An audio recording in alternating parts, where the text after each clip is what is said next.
it's time to sit back and relax with your favorite drink. And listen.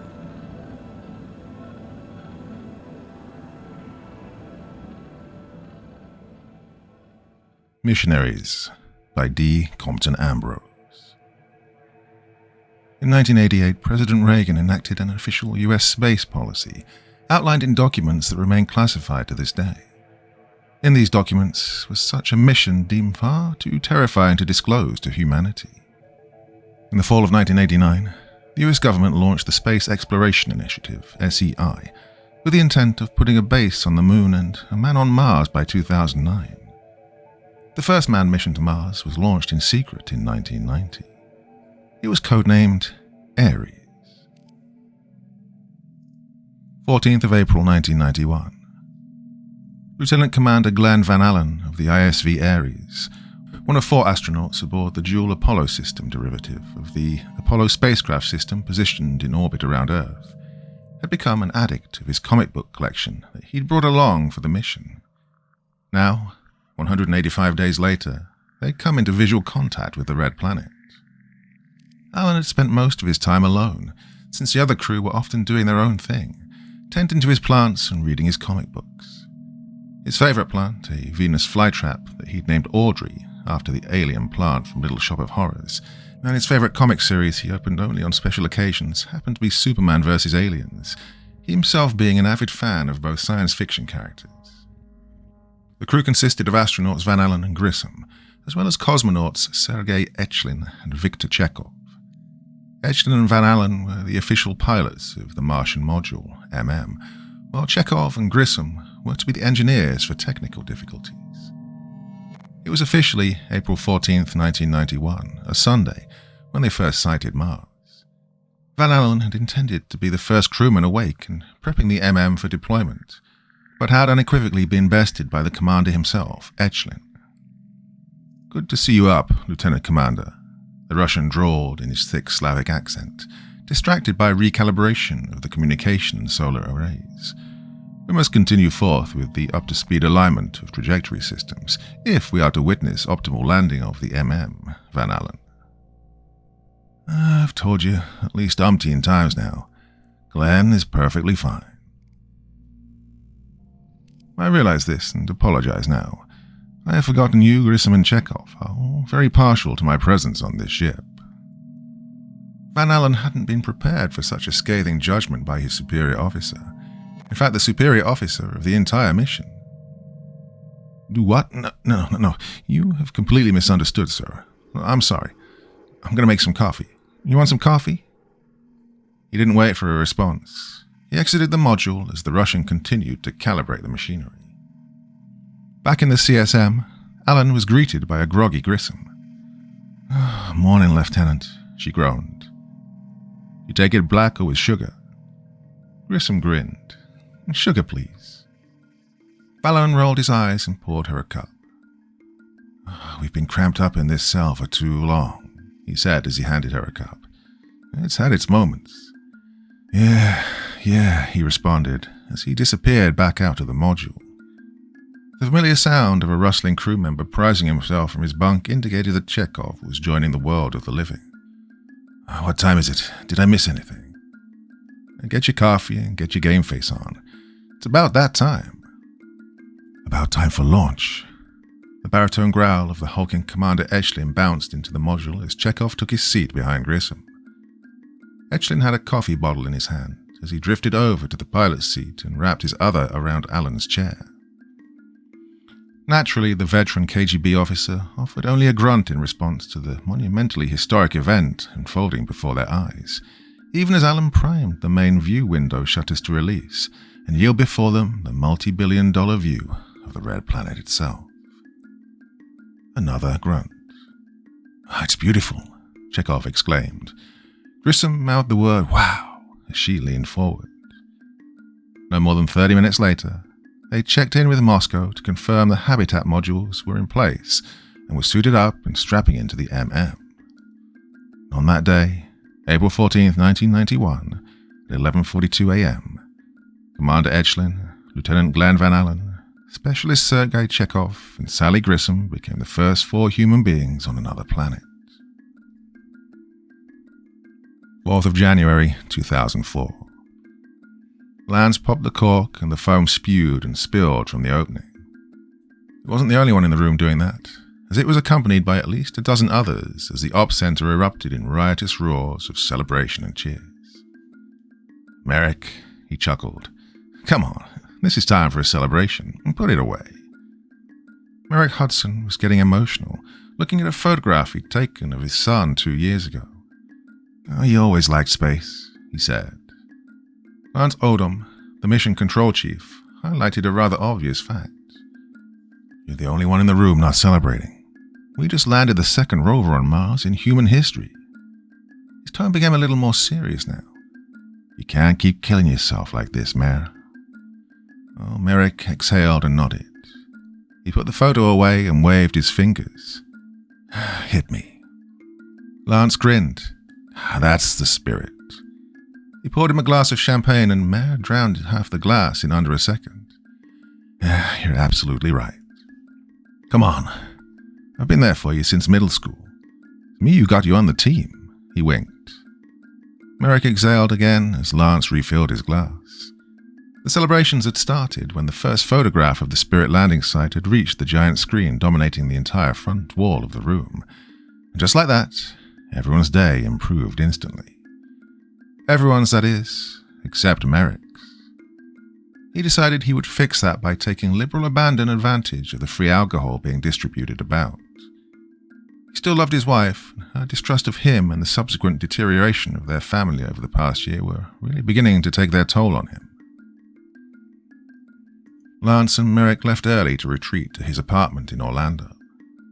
By this time, they were both exceedingly intoxicated. Lance more so, to the point that Merrick had to help him up the stairs. It took them a good 15 minutes to get to the 2nd floor. It wasn't but an hour later that Lance had passed out and Merrick was wide awake, sobering up and bored. He caught himself looking at his family photo again, and knew that if he didn't distract himself immediately, he'd start slipping back into an episode of depression. This is when he remembered the other photo, the one of the Spirit landing site. Merrick fished around in Lance's bag for the folder and recovered the image. A small area of the photo near the bottom was blurred out. At first he thought it must have just been a smudge on the lens, but the more he thought about it, the more that seemed unlikely. And the more he thought about it, the more the dark form at the center of the blur disturbed him. 4 years later. Merrick had signed up for AA and was standing on her doorstep pressing his finger on the doorbell, just a few short hours before starting his new job as launch supervisor at Cape Canaveral. It didn't hit him until he was standing there, that he might get to see his son. "Well, we need to talk," was basically all she'd said. The door opened and he saw her. "Macy," he said. He began to smile as soon as he saw her green eyes, her raven black hair. She looked as if she'd aged backwards, or not at all. He was in love with her all over again. "Come in," she said, and he did so. "Would you like something to drink?" "Yes, thank you. Yes, some water if you have it." She poured a glass and handed it to him. "I'm glad you called. I've missed you, I have to admit," he said, with a chuckle. "Is Brian home?" "He's at school," Macy said. "I've heard you've been getting cleaned up. You got promoted," she said with a smile. He nodded with one of his own. Yeah. The past 5 years have been hell, but I think it's starting to look up." She cocked her head. "You think?" He shrugged. "Well, I've been dry for almost 365 days. He took another sip. "But anything can happen." "Oh, this is true," she said. They decided to keep the conversation light. If there's any hope of salvaging a friendship and seeing Brian again, it was through her. She was his only hope, and he hated himself for his failures. Before he left, he dropped a hint of maybe stopping by during recess, just to say hi to his son. To his surprise, she was okay with it. "Hey, wait a second," she said as he was about to leave. He peeped back into the kitchen to see her aiming the remote at the television. A straight-laced square of a newsman droned on, and as the volume increased, he discerned what the man was saying. The developments have stunned the space exploration community. The image was uploaded back in November, but only as recently as Wednesday morning, British newspapers have been going crazy after an enhanced version was uploaded, with the Times of London reporting that NASA scientists have been puzzled by the peculiarly lifelike image, as we can see here.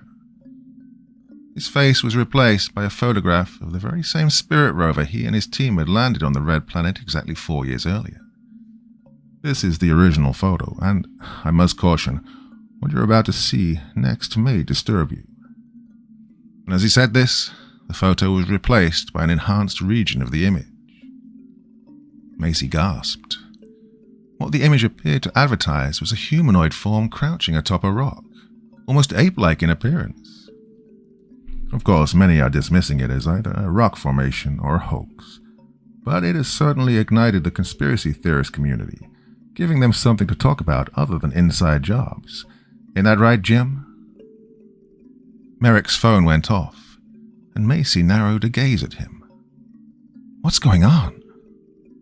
Merrick shook his head. I'm sure it's nothing. And with this, he answered the phone, gave her a hug, a kiss on the cheek, and was out of the door. Not quite like old times, but close enough. Lance, my office, Merrick shouted over the chaos unfolding in the op center. People fluttered about as blurs, and others were in shouting matches. Once inside and Merrick had the door shut, he got straight to the point. Okay, what in the actual fuck is going on? I don't know. Some script kiddie got a hold of one of the high-res copies. I want to see the original file. Yeah, he said, nodding. Yeah, sure. The original photo, the one with the blur. The one from the landing site? Yes, and I want you to find out who the hell did this. Look, it's a prank, obviously, a hoax, but I want to see if he can clean it up. They cooperated with the local police to bring him in. A young man in his 20s called Talbot. Hudson didn't make it out of the office until after 10:30. On his way home, he got a text from Lance saying it was done, and that the image was in his inbox waiting for him at home.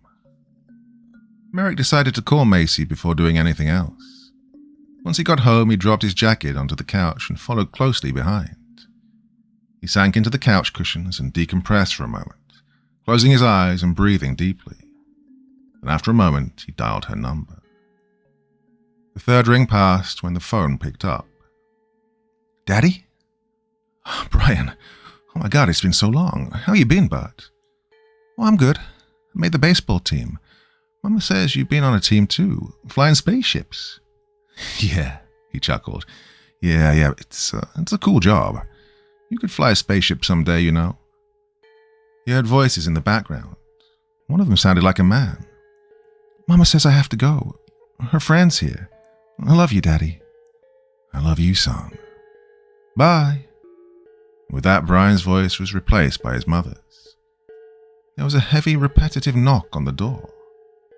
The knock repeated, heavier. I'm coming. As Merrick approached the door, it flew open. 3 uniformed men wielding handguns tackled Merrick to the ground and flung him over, slapping handcuffs on him. 1991. They hiked for nearly 24 hours before reaching the compound. Needless to say, things didn't go according to plan. The port module descent thruster blew out roughly 3,600 feet above the surface, sending them into a tailspin and knocking them approximately 14 kilometers off course. The screaming and chaos that unfolded in the confined space as they barrel rolled was dwarfed by what occurred when they hit the ground. Edgelin let out a squawk before being rendered totally unconscious by the crash, which turned into a slide. Shit. Edgelin's down. Repeat, the commander's down. Van Allen vaguely remembered Grissom shouting, aside from their tin can prison bouncing and shuddering. Plans were further complicated by the unconscious Edgelin.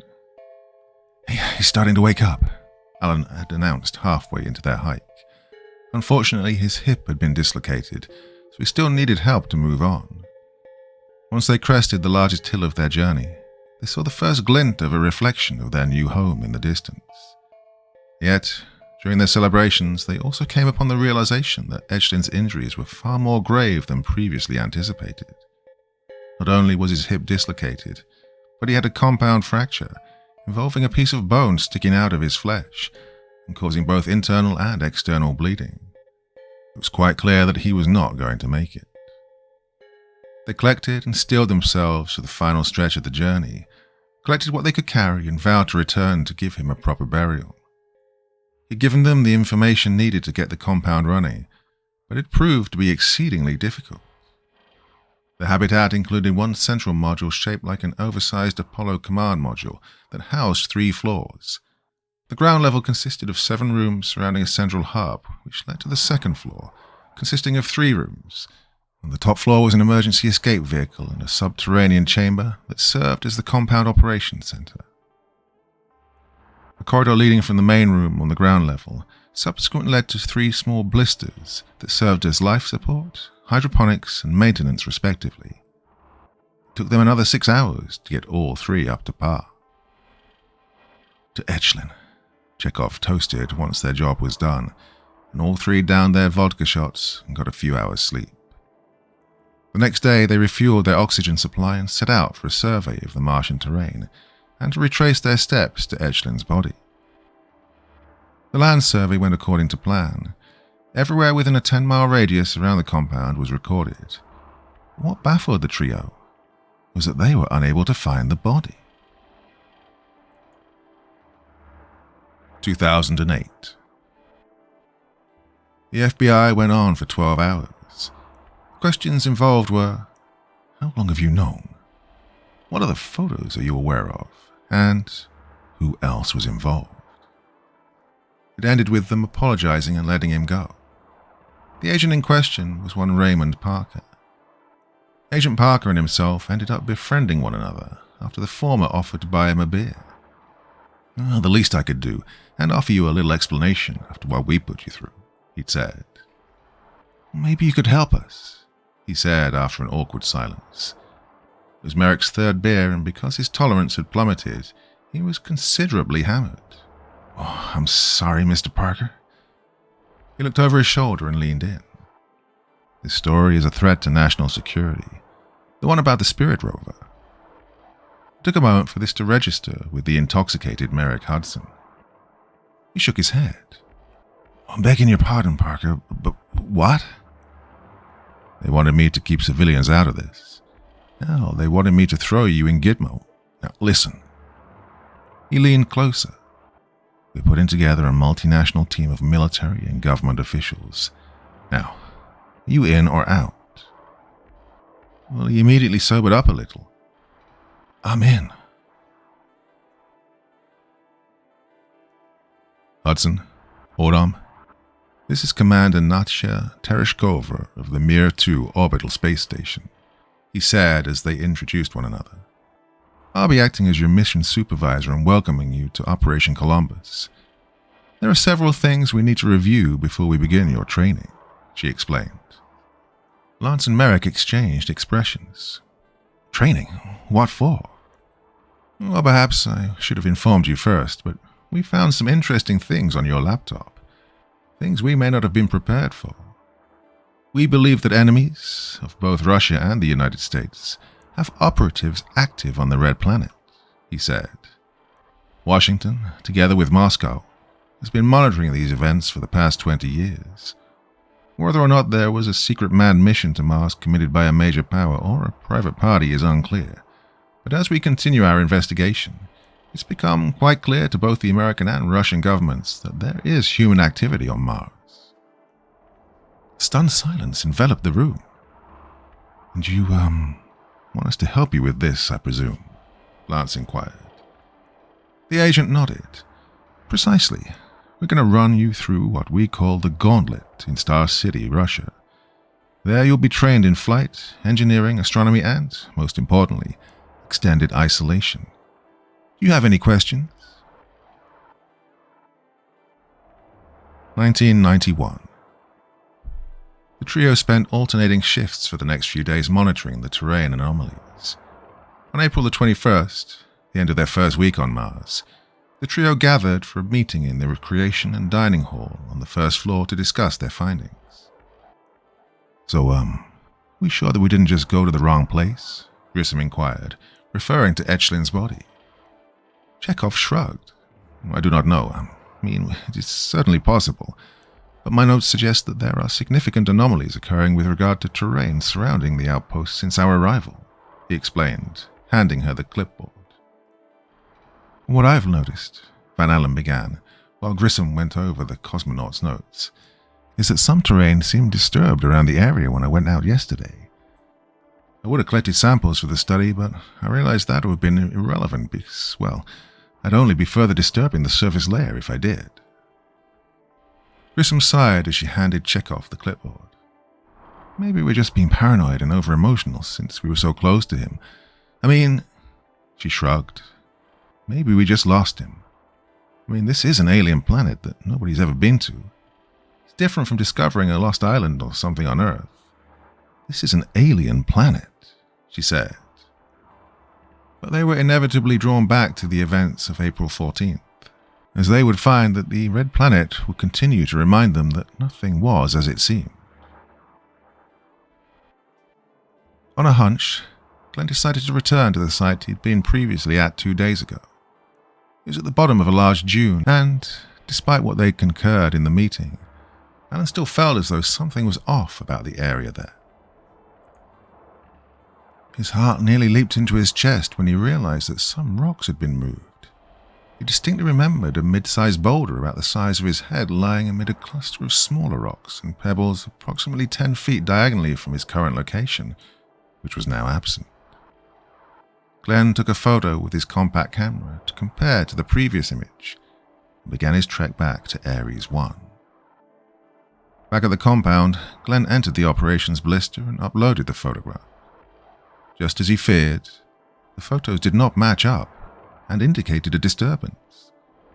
What was scary was the simple fact that there had been no storms in the past 48 hours with enough wind speed and power enough to move a boulder of such size. Glenn went out again the next day, this time taking Chekhov with him, to return to the site of the anomaly. So, this is where you saw disturbance? Chekhov asked. Yeah, notice anything unusual? When Chekhov confirmed he did not, Glenn showed him the photographs. Afterward, they searched everywhere in the vicinity, hoping for a sign, anything that would counter or at the very least help temper their paranoia. They found nothing. When they returned, Grissom was assessing the photos in the control room that Glenn had taken. This is chilling, she said. Maybe it'd be best if we stayed indoors for a while. Grissom nodded. Yeah, geospatial and climate readings show a storm headed this way. It's a big one, she said. Martian sandstorms, due to the low gravity, I presume, can last 3 to 9 times as long as sandstorms on Earth. Yeah, a month or 2 on average, Glenn noted. Chekhov sighed. Let's get some sleep. We haven't slept but 20 hours maybe combined since we got here. The shuttle loomed like a statue of some ancient deity, with all the majesty and dominating presence of one. A prehistoric civilization would have revered the presence of such a machine. A lift carried them to the spacecraft. Once inside and fully suited, they began the process of loading the propellant. Afterward, tanking and the traditional 9-minute countdown soon followed. In total, the process lasted nearly 3 hours. Once countdown began and the launch process initiated, the 7-person crew, Merrick, Lance, Parker, Lavrov, Volkov, Kravchenko, and Rasputin, took their positions. Propellant ready, Kravchenko announced. Countdown procedures underway, he finished. Volkov turned to Rasputin, the flight officer and a Serbian. You ready, little brother? Rasputin gave him the finger and turned back to getting the shuttle launch ready. You Americans have a way with machinery. Did you know this? He inquired. Yes, I'm quite aware. he lied. Lance put a hand on his shoulder and leaned forward. Into the void, he said. Merrick replied with a shrug and a nervous, quick nod. I'd say so, old friend. Before they knew it, the next 8 minutes were up, and the final countdown commenced. 10. Here we go. 9. 7 space cadets into the void. 7. 6. 5. I don't intimidate you, do I? Volkov inquired. 3. Because you're a woman? She cackled at this. 2. 1. Volkov let out an enjoyed howl as the lift rocket kicked the Earth with 53,500 cubic feet of liquid hydrogen fuel, thrusting the spacecraft through the stratosphere and mesosphere and into the vacuum of space. As it did so, the rocket boosters, followed by the external tank, were shed, as the craft was pulled into the Earth's orbit by its upward momentum. It circled the planet until Rasputin spotted the Mir 2 with his naked eye. They arrived shortly after 7:40 a.m. The mission commander, Reznov, gave them a brief tour of the modules. We were just finished station inspection, he explained. Each module serves an individual purpose. We have a total of 14. 1 observation, 2 laboratory, the central modules like you see here, 3 for crew quarters, 2 for life support, 1 robotic, and 2 for storage. We have 3 airlocks, 2 for docking and 1 for extravehicular access, he stated. Each module was accessed through a narrow cylindrical corridor. The constant state of freefall took some getting used to, but when viewed as a new opportunity for physical freedom, Merrick soon began to enjoy it. At around 10 after 8, they gathered in the central lab module for a mission statement from ground control. What was covered by operations was more than Lance and Merrick had bargained for. As per DARPA and Space City Command, the crew of the ISV Columbus is to depart for Lunar 1 in T-1 hour, the man explained. Lunar 1? Lance inquired. The lunar station established by Moscow and Washington in 1986, Parker stated. State of the art. After the meeting concluded, it was time to depart on the jury-rigged ISV Columbus to the moon. They bid their farewells, noting upon the fact that they would be returning from Lunar 1 straight back to Earth, likely never to see Reznov or the other 6 ever again. Rasputin and Lavrov stayed behind on Mir 2, supervising the landing. A network of cylindrical modules tied together by inflatable corridors stretched across the incline of a squat knoll. A dune buggy bounced across the rugged landscape and, after a moment, 2 men in bulky pressure suits departed from the vehicle and entered the central module. Once they knew where to go, the crew departed for Lunar 1. Lunar 1 was, for all intents and purposes, a miniature scientific community. Outside of the main airlock, a neat little sign reading Lunar 1, population 11, established 1986, was posted, spearheaded by Superintendent Marsha Makarova. Hello, Earthlings, the strange man joked. Welcome to our humble abode, Lunar 1, the first humans to live off-world, not to mention completely beyond the prying eyes of humanity for the past 22 years. 23, Liam, said a voice further down the hall. He was joined by a man in his 50s with squat and rotund physique, greying hair and a face Lance would later remark looked like a bulldog's ass. I see you've already met Liam, he said, extending a hand. I'm Peter Dijkstra, the resident communications director. Liam here is my associate, a brilliant mind, but not the friendliest of folks. In response, Liam offered up an irritated huff. He shrugged and waved for the entourage to follow. The administration module was the 3rd largest, behind Commons and the greenhouse. It was about as large as the Commons, which consisted of 6 sub-modules, one of which they would soon be cramped into. Attention. Greenhouse and research laboratory off limits to undocumented personnel. Please return immediately. Attention, greenhouse and research lab. And so the automatic robotic voice repeated itself, until Peter swiped his identification. The corridor adjacent to the main module hissed open, and the 5 were allowed entry. The fat, squat corridor connected to a cylindrical room, complete with its own vegetation and sleek technology. "Ah, we meet at last," exclaimed Agent Parker, springing to their defense much to the other 4's relief. For the most part, they, besides introducing themselves, sat back and let the FBI agent do all the talking. "Well, we're really happy to finally see you arrive safe and sound," Makarova said, before formally introducing herself. She introduced her assistant, Patricia, as well as her husband, Peter, and Liam. Together, they were the 4-person administration team of Lunar 1. Agent Parker chuckled and began. "Well, I think we're all awaiting your announcement on the settlements, yes?"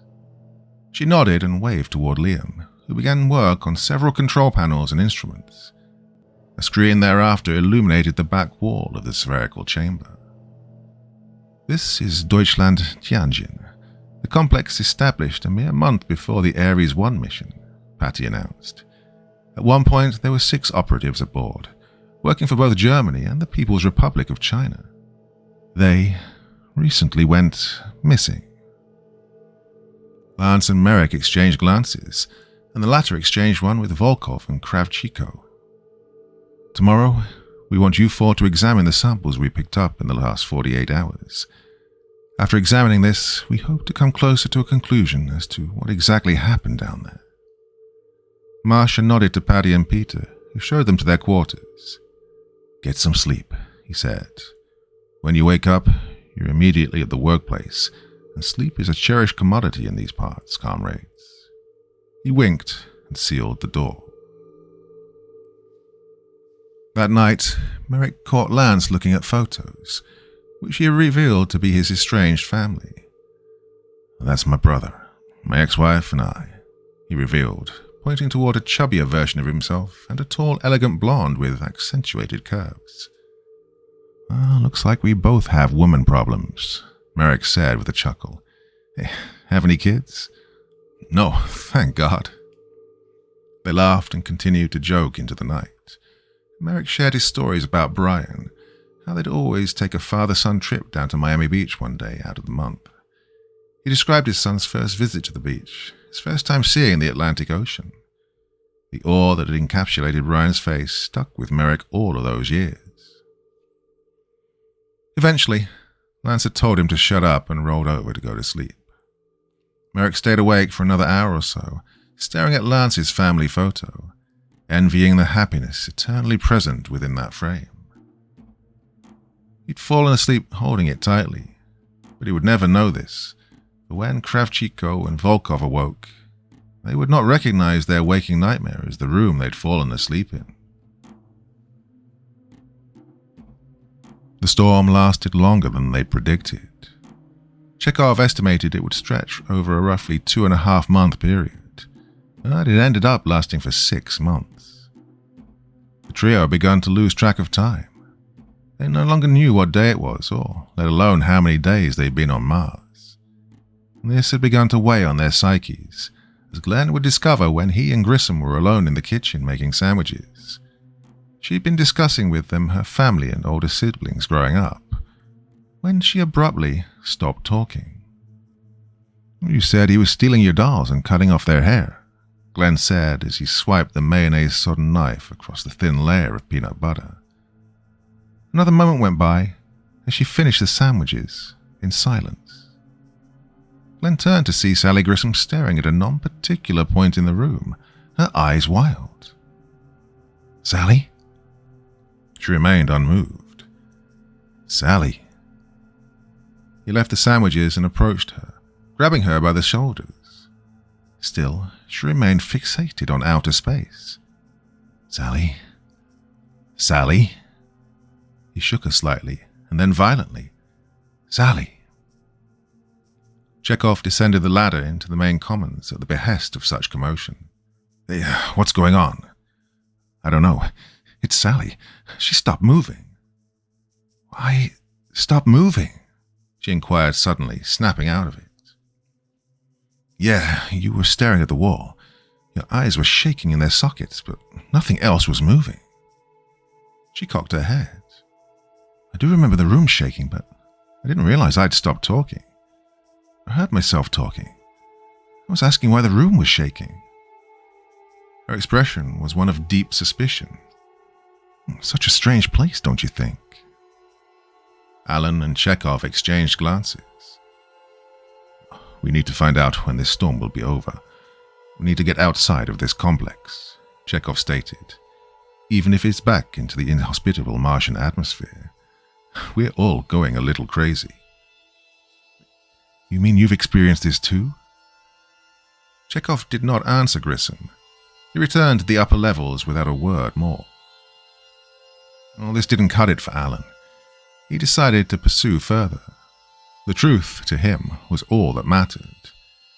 He stopped Grissom in navigation and scanning on the second level. Hey, wait a minute, he demanded hesitantly. You didn't exactly answer the question, Chekhov, stated Alan quizzically, staring Chekhov directly in the eye. Chekhov sighed and stood up from the navigation desk nestled in the far left corner of the slightly rectangular room. He shoved his hands in his pockets, sighed, and nodded. Yes? Yes, I have experienced what Sally experienced just a moment ago, he stated. His eyes rolled to their corners as Alan realized he was glancing at a point over his shoulder. Alan turned to see Grissom, just as she inquired, Is this bad? There was a moment of silence before Chekhov nodded. Yes, it is bad, but hope is not gone, he said as he shouldered a bag he'd kept stuffed underneath the navigation desk. You know? Alan said. Know what? There's something here, said Alan in an elevated state of emotion. He looked Chekhov directly in his pupils as he said this. They both know that there was more here than met the eye. Chekhov cleared his throat. Come, he said as he stepped out past the astronaut. We must assess the habitat the commander informed us about, he said. What for? Stuttered Alan. Chekhov stepped past him and turned. Because you are correct, Lieutenant. Another moment of silence eclipsed the small room. Besides, we must get outside to temper insanity. And with that disturbing final statement, the navigator had disappeared back into the bowels of the habitat. They'd received an email detailing the need for a maximum of one accompanying Chekhov to the abandoned structure within the next 12 hours. They were instructed to get sleep and rest for their potential endeavor. Well, that night, Alan awoke. As if on impulse, Alan climbed the ladder to the navigation desk. Once there, he activated the surveillance feed, again on impulse. When the feed hummed to life, what he was staring at was such an event that was quite likely the most haunting visage his eyes had ever laid themselves upon. The passenger door to the rover hung ajar. He doubled back down to the commons area to make sure he wasn't mistaken, that he was indeed the only living soul awake. When his fears were confirmed, he returned to the feed. The door was closed.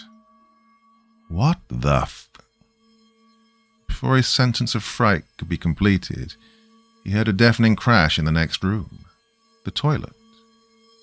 He sparked up a torch and edged his way toward the small room.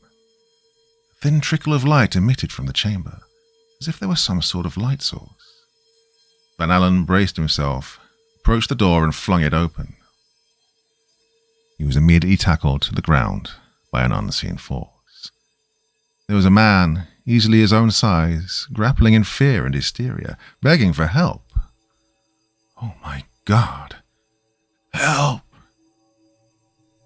Van Allen flung the man into a cluster of swivel chairs, backing against the wall and readying his torch to be used as a weapon if need be. Who are you? Identify yourself. Merrick, he screamed. Merrick Hudson. Where the fuck am I? He screamed. Van Allen hesitated before answering. Mars? There was a moment of silence. What? Mars. You're on Mars, the red planet, comrade, he explained. Mr. Hudson fumbled around. He stammered, getting his bearings, and gulped. I think you're mistaken, sir. Van Allen cocked his head. What?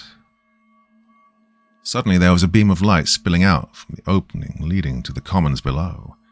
Angry voices could be heard filtering through along with it. Hudson grabbed Van Allen forcefully, ushering him to be quiet. They're coming. Van Allen managed a hushed, "Who?"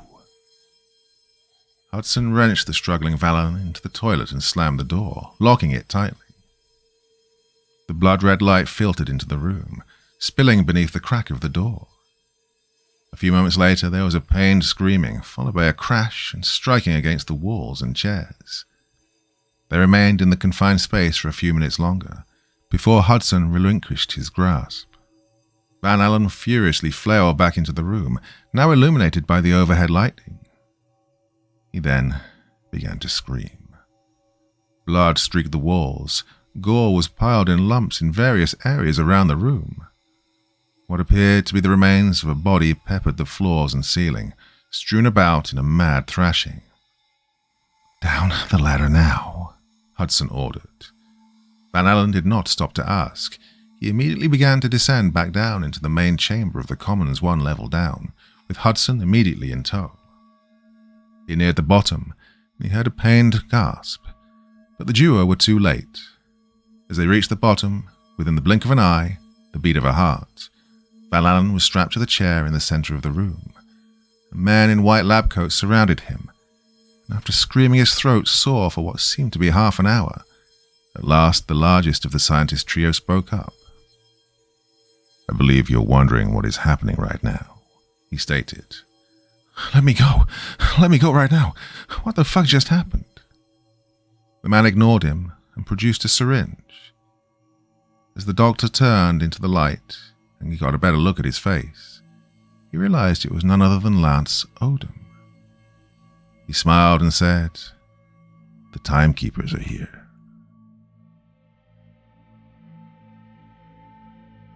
Chekhov was the first one suited up.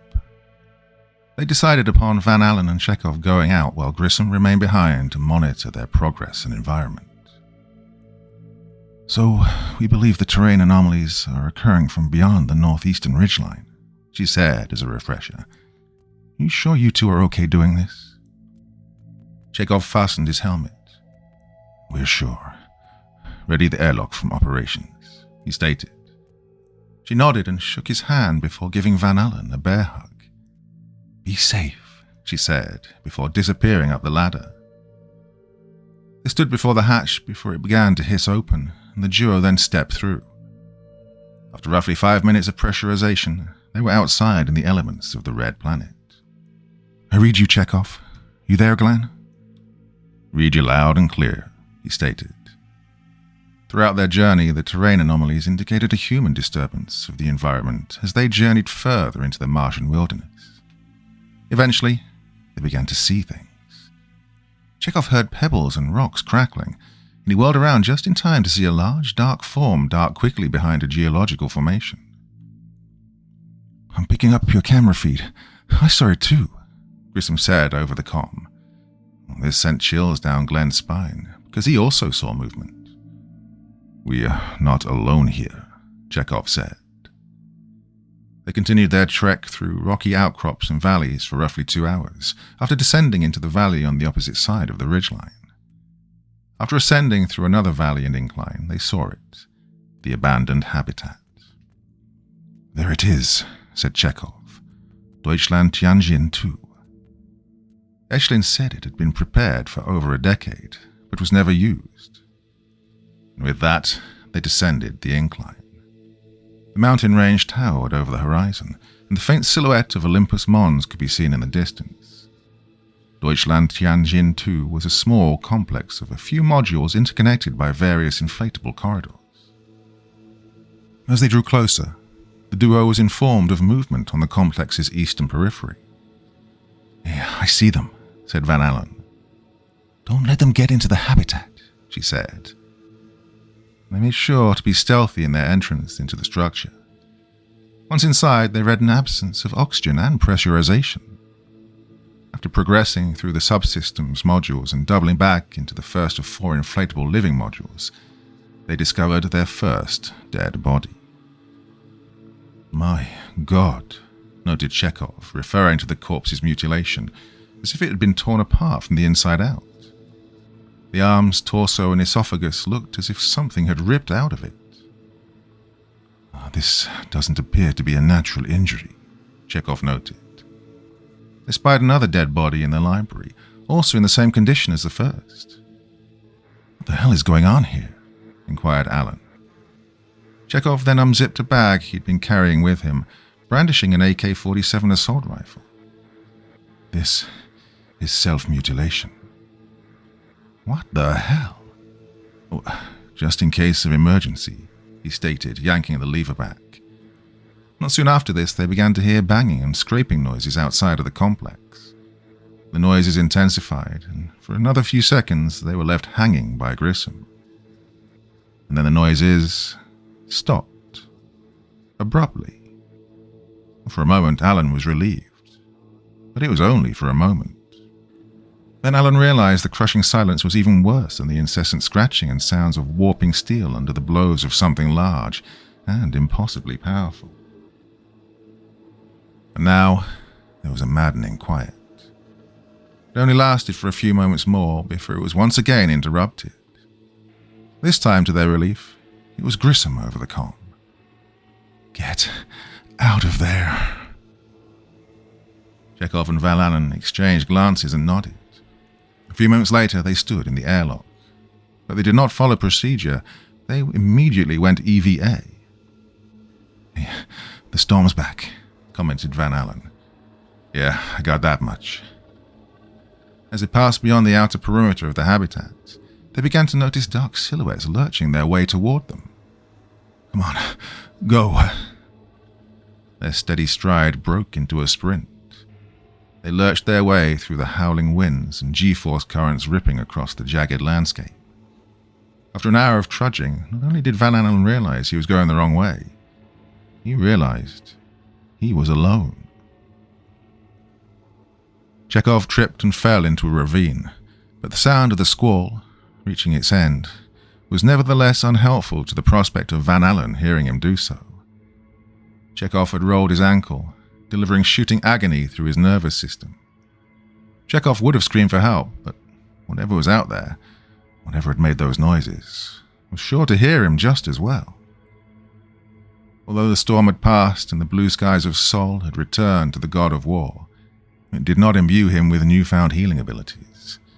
His ankle was still howling with injury, and Chekhov could not put much pressure on it at all, he found. As Chekhov made his hour-long endeavor up and out of the crevice with his decommissioned limb, he tried to maintain a mental image of the crew he'd spent so many months with. Chekhov tried to remember them as they were, not as they had been. They'd been annoyed, but were all themselves, before the Red Planet imposed itself upon them. Etchlin had been suspicious and paranoid, yet gruff and confident, and so full of life. Grissom was always trying to big sister or mama everyone else, and always seemed cheerful, even when she was sad. And then there had been Van Allen, the sarcastic comic book nerd who'd always be a kid at heart, and who'd always have a brilliant mind. Chekhov neared an incline that was just level enough to be able to climb roll up onto. It was just around the... And suddenly his thoughts were interrupted by a horrific visage. His heart skipped a beat as he saw what looked like an arm and a hand. Something was standing there. It looked human, but it was far too big. The towering suited form, wearing a large helmet that gave its head a disproportionate size and square shape, appeared unaware of his presence. He didn't get a good look at it, for his survival instinct had kicked in, and he ducked quickly behind the large rock formation. From what he could infer, it possessed a suit consisting of wires and tubes, and was roughly the same camouflaged coloration as the environment surrounding it. And it had to have been at least 8 feet tall, if not more. Chekhov didn't get a good look at its face, but he didn't care. The sounds of it clambering around had ceased, and there was silence. The cosmonaut breathed a sigh of relief, exhaling with pent-up terror and consternation. But when he looked over, he got a great look at its face. "Chekhov?" No answer. "Chekhov?" Van Allen hiked through the wind and dust, unable to see more than a few feet in front of him for the next several hours. He noticed his oxygen reserves were depleting, and he was nearing the point of no safe return. And all the while he heard footsteps in the darkness. He called out to Chekhov, receiving only the guttural rushing squalls in response. Van Allen's fear and anxiety were eventually replaced by anger and frustration. He became impatient with his situation, knowing fairly well he was going to die, and this knowledge only served to alleviate any uncertainty about his fate. Instead, he was mainly just infuriated at what little control he had over the situation. Eventually, the storm began to die down, and sunlight returned to the Martian surface. This, however, only revealed his silent audience. The monstrous humanoids, possessing spacesuits that seemed impossibly at the time organic and mechanical, stared at him from various locations. Every time he caught only glimpses of a head and shoulders peeking out from behind a rock, or half of a humanoid simian face barely hidden from view. Each time they would disappear back into hiding. Van Allen noticed that every time he saw one, he'd lose his sense of direction. He took off, running as fast as his feet would carry him in the thin Martian atmosphere. He ran until he felt his legs could not move much further, until he had no longer the soothing yet frantic voice of Grissom over the comm. Eventually his eyes caught sight of a shape he thought he would never see on the surface of the red planet. A pyramid. After seeing the data entries for Mission Aries, Merrick decided it would be best not to share what he discovered from them with the other two. But what he had learned was that the astronaut known as Glenn Van Allen had recorded in his personal crew logs exactly what Merrick had dreamed about before awakening restrained in that laboratory. But that was not all he had dreamed about. If these experiences even were dreams. He'd many times wondered if what he was experiencing right now was a dream. After Odom and Parker had inserted the syringe into his arm, Hudson had awoken back in his bed. He gasped, looking around in the darkness. As he lifted himself up and turned to dangle his legs off the top bunk, he noticed Odom was not in his bed. The covers were neatly folded, as if the bed had been completely undisturbed. He finished his motion and climbed down onto the floor, walking over to the sink to get a glass of water. His throat felt like matted tissue doused in fly and sandpaper. When the cascade of cool tap water greeted his innards, it was like being baptized from the inside out, almost like being reborn. Hudson smiled to himself in the mirror and sighed. That's when he noticed something. A swollen red pustule on his face, beneath his left eye. It looked like a bug bite. But here, on the moon? No, that couldn't be right. He poked at it and noticed it move. His heart skipped a beat, and that's when he noticed it itching. It began burning uncontrollably and was soon joined by other regions of his body. He wrenched his shirt off, screaming as he saw, to his horror, that he was covered in them. Large undulating boils inundated his body as ubiquitously as the craters of the moon itself. As he began hyperventilating, it got worse. The one he touched burst open and hundreds of spiders poured out. Hudson screamed and cried as they emerged from his nose and mouth as well, and other body parts. He saw movement beneath his arms and legs and began to cut at them.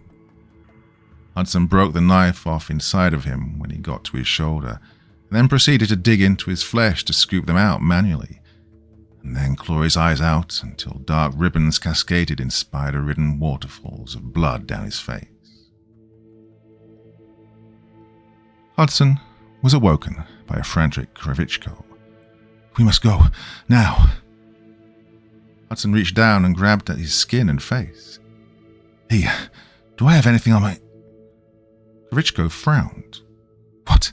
No, we have to go, now." As they made their way back into the main part of the base, Hudson noticed the blood first, and then the bodies. What happened? "They killed themselves. Mass suicide, along with the rest of our crew. Volkov is in critical condition."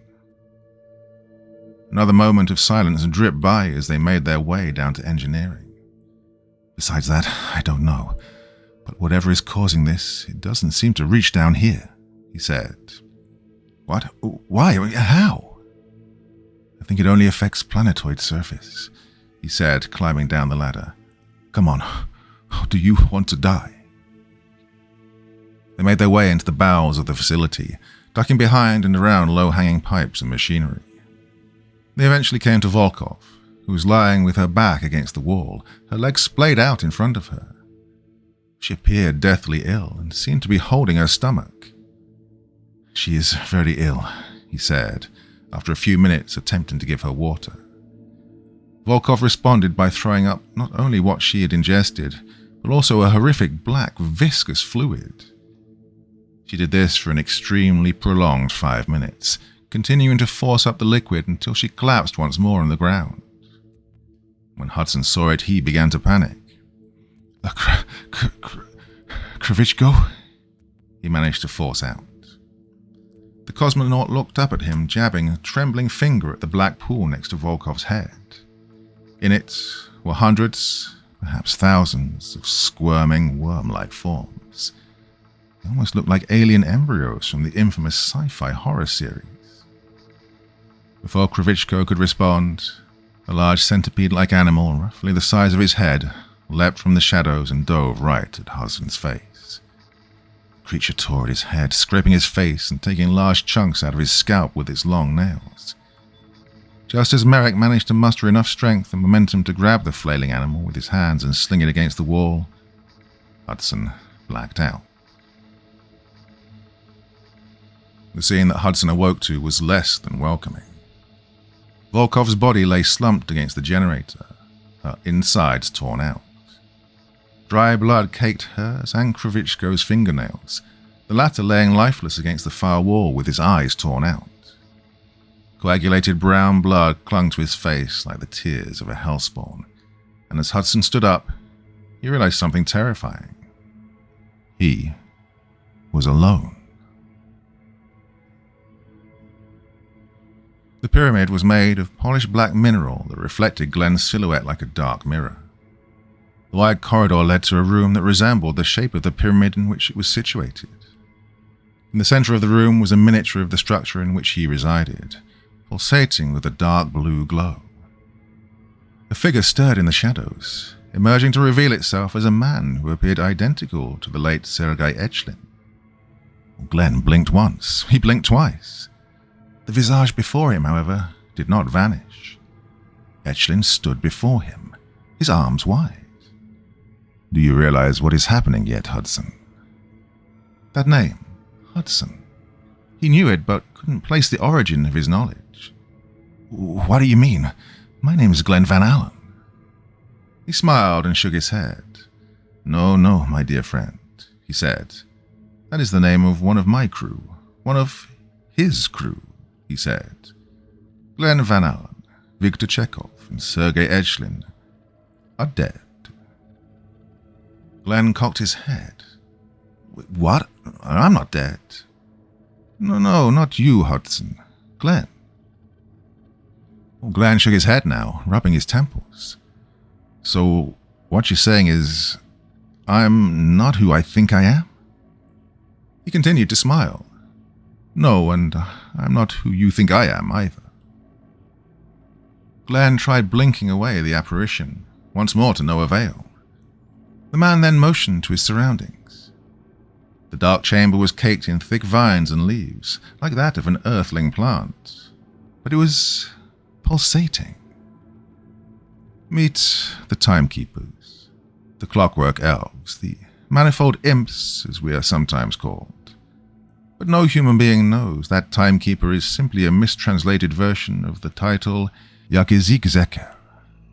There truly is no terrestrial analogue for who we are. Glenn shook his head once more, his gaze darting around at the self-transforming plant animal, evaporating into streams of black liquid cascading into the sky, defying gravity and the laws of physics. Etchlin remained unfazed, still smiling wickedly. We can be anyone, anything. We safeguard the laws of space and time, and the cosmos itself. No, no, Glenn shouted, clutching his head. This isn't real. This isn't real. Oh, but it is. We are all that is real. Nothing exists outside of us. Did you really think humanity was meant for worlds beyond its own? Did you really think your psyche could exist beyond the prison you have been committed to? Humanity is not from Earth. You are not from apes. You are from us. You are us. And we control your fate, your history, and your existence. No! Oh, then I will show you, he said. For a moment, all froze. The cascading pillars of black liquid, the undulating plant being, the scuttling swarms of spider-like creatures, all froze. Glenn looked down at his frozen form from a disembodied location somewhere above him. Then, in the blink of an eye, the pyramid, the red planet, all was yanked away like tissue. His disembodied form was pulled through space and time, beyond the Oort cloud, beyond the solar system, past Alpha Centauri, beyond the local cluster and the Milky Way galaxy. He was torn. His life force, or consciousness, or whatever it was he was presently, was yanked beyond the great intergalactic wall through the supervoid and the great attractor at the center of the observable universe. He then saw something too terrifying for words. He was staring into a lake of fire, explosions, supermassive black holes, and crimson hypergiants.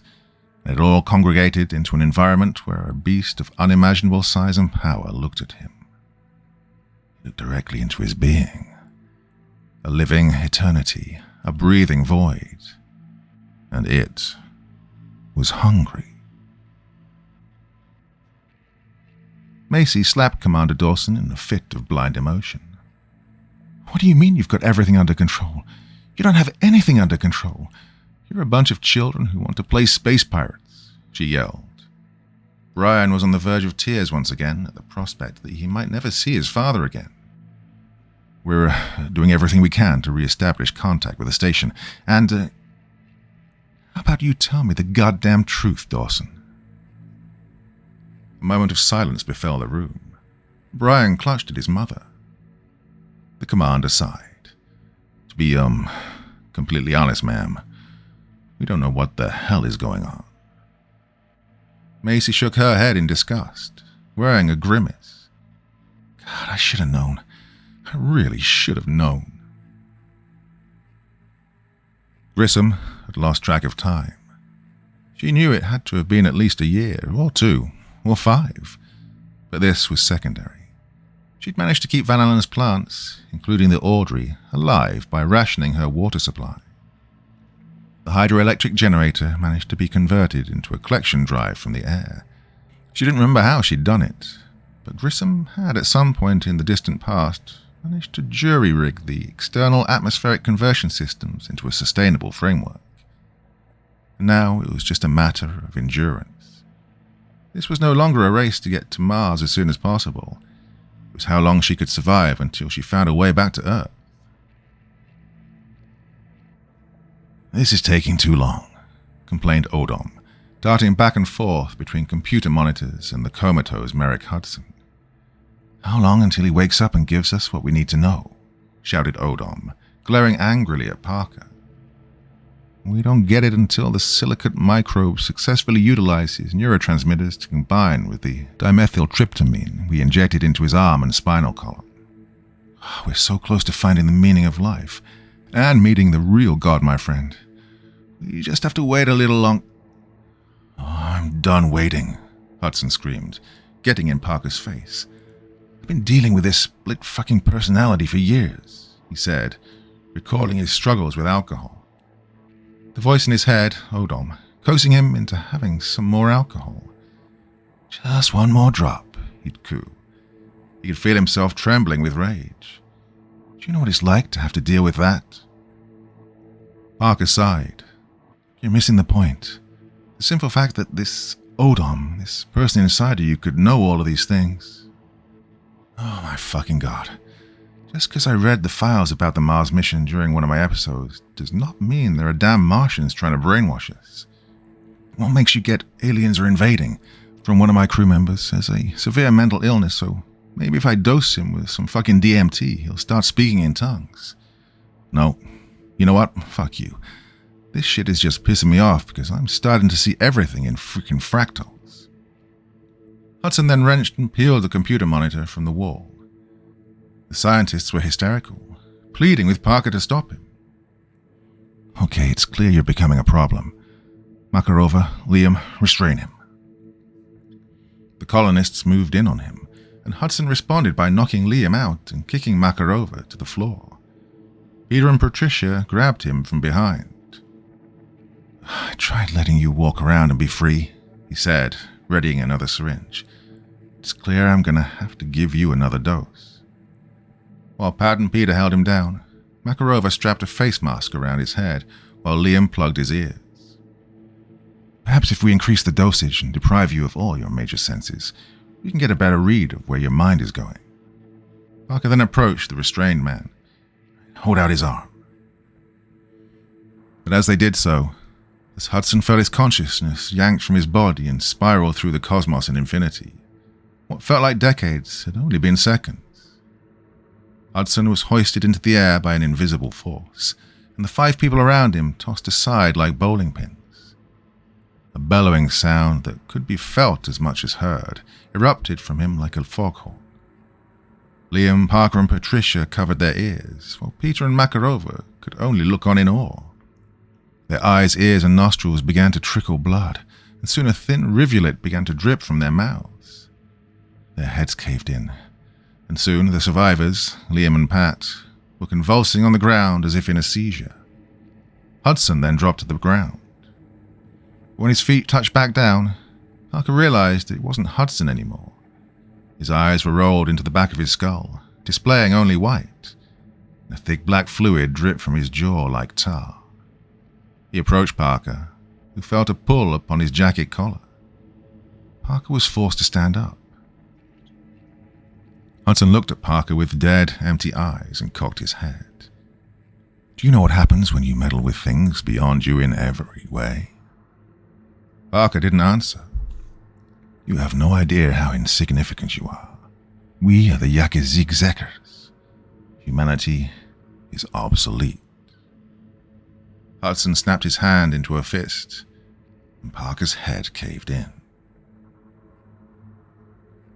Grissom no longer cared about using the last of the oxygen, but at the same time she knew what was coming if she did. She took a deep breath as she stood before the airlock, bracing herself before marching toward what was likely her death, and then closed the helmet. She hit the data pad and the door began to hiss and creak as the metal slid across metal. The mechanisms rotated and twisted, and the outer metal of the airlock popped open to reveal the outside. What she saw beyond the door confounded her beyond belief. It was not what she'd prepared for. As opposed to dark red and brown Martian dirt, or even the twilight of a Martian dawn or dusk, as the time indicated, well, it was nothing. Blackness. Grissom felt her blood run cold. What the fuck is going on? She asked herself. Was she going insane? Was she dead and in hell?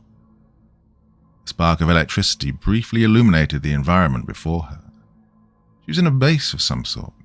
Structure and corridors cascaded around her as she stepped out of the capsule. Wait, had she been inside the entire time? Was this some sort of a trick or a sick joke? Was this all a dream? Questions flowed into her before she could formulate rational answers, like a freight train of madness. Grissom grabbed the pistol that had been placed by the door in case of emergency, beneath the control paneling. She continued into the poorly lit facility and felt her flash-frozen blood turn into a noxious, nauseating gas once she realized that this place was littered with dead bodies and dry blood. She had to fight from throwing up in her helmet before realizing that the air was breathable. Grissom then removed her helmet. She continued into the facility with unobstructed vision, and her suspicions were reinforced as she came to realize that she was not dreaming. This was not a joke or a trick, and that even if she were in hell, she was very much alive. Grissom made her way to a chamber in the far corner of the base, at least what she assumed was a far corner since she could see outside. She was on the moon. The gigantic blue and white sphere of Earth could be seen just beyond the horizon, and Grissom could feel eyes on her. She whirled around, looking at the bodies. She saw a chair that looked like it was used to restrain someone. The lifeless forms had their heads caved in, their arms and limbs contorted and twisted in impossible ways. And everywhere she looked, she saw the same dark, black substance on virtually every surface. This is when she noticed something horrible. There was movement in it. She approached one of the patches to try to make something out, to clear the fog in her head and alleviate the fear of the unknown. But this only served to replace it with the fear of the known. As she realized it was a small insectoid form, the room began to move. Grissom screamed and fired a few rounds in a panic. As she ran back into the hallway, a voice permeated into her psyche. "Weaponized madness," it said. "The warring governments and tyrants of the Cold War have used it. Ancient kings and empires have used it. Where do you think it comes from?" Grissom had to cup her hand over her mouth as she climbed into a closet and slammed the door, attempting to remain still. "You cannot hide. We are the cosmic consciousness. We are the timekeepers. The Yakazikzekers, the gods, the angels, the devils, monsters. We are what you really are." There was a lumbering stomp beyond the door. Through the metal slits, she could see nothing. And then a hulking form eclipsed what little light there was in the facility. Grissom whimpered as it appeared to stop in front of her hiding spot. And then it moved on. She trembled with fear and relief after a few moments of silence. But that's when she realized. The door was wrenched from its hinges and a massive black vine enveloped her ankle and yanked her into the corridor. Thousands of small, scuttling black forms, constantly changing in shape, poured off the megalithic plant being. A vaginal, toothy maw greeted her as she turned to move away. "Feed me." Grissom screamed and fired into it. It recoiled and began undulating, shrinking and changing form as the swarms of small amorphous creatures raced after her. She didn't stop to see what it was doing, but as she made her way out of the room and through the door, she saw the form had taken on a humanoid shape, with a face much like Van Allen's, as she closed it. "No." "Yes," the voice screeched, more like an inhuman growl than a voice at this juncture. "I am." Well, Grissom couldn't help herself. She looked through the window at the capsule's door. Van Allen's face stared back, sneering, spiders pouring out of his eyes.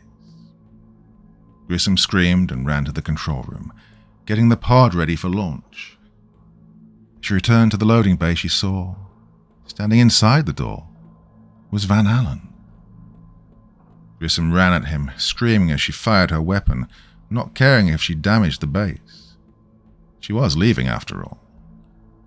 When her gun ran dry, she ran and leapt at him, but he merely shrugged her off, then grabbing her and throwing her against the wall. Glenn tossed her aside each time she ran at him, like she were weightless. Grissom coughed up blood, lying in the threshold of the door. Glenn approached, his smile unwavering. "What have we learned, child?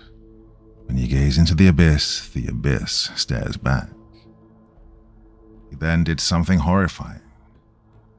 As Van Allen stepped forward, with each step his flesh began to flake and peel away from him. "I am within you." The rest of his flesh dissolved and dissipated away from his underlying musculature and bone. Thick tendrils of nerves, arteries, and tendons began to float into the air around. "More you," he said as his bodily organs, bones, and all elements of what would normally constitute the human body began to fall and disintegrate away into the ether. "Than you." The naked muscle and bone of his face fell away last, revealing perfect circular eyes that bore through the nexus of her consciousness. She knew she would never sleep at night without seeing those eyes for the rest of her days. Or what came next. "Will ever be," were the last words he spoke with his jaw, as it too fell away, till all that was left staring at her was a hulking, flailing storm of tentacles attached to an exposed brain and spherical orbs that were unmistakably once human eyes. As Sally Grissom spit up blood, she'd adjusted herself only slightly, at this point uncaring what was about to happen, or if she died. All fear had been replaced with bitter rage.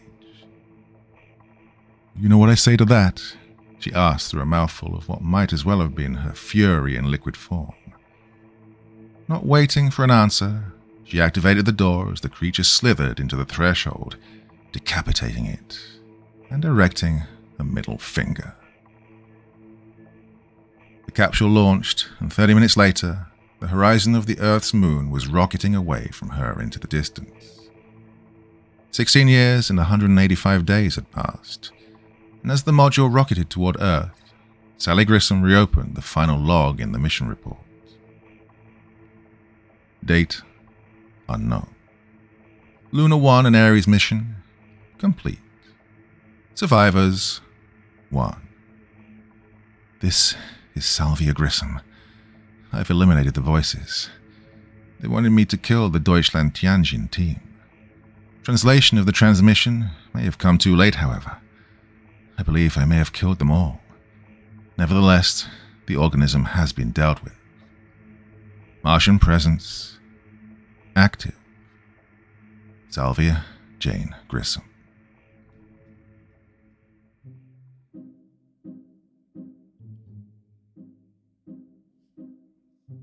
Well, my dear friends, what did you make of that one? That was weird and wonderful. Now, there were a lot of characters in that, and it did jump between locations quite a lot, so I did my best to try and make it as easy to follow as possible.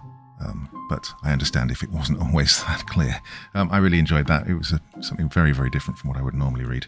Anyway, your thoughts, feelings, anything else you want to say in the comment section below the video, and as ever, I will do my best to join in the conversation.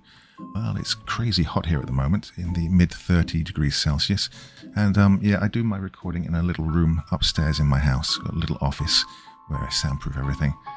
On days like this, it can get quite unbearable, to be honest with you. So yeah, enough of me waffling on. I'm going to open the windows, a bit of air in here, and relax. Well, my dear friends, till the next time, very, very sweet dreams, and bye-bye.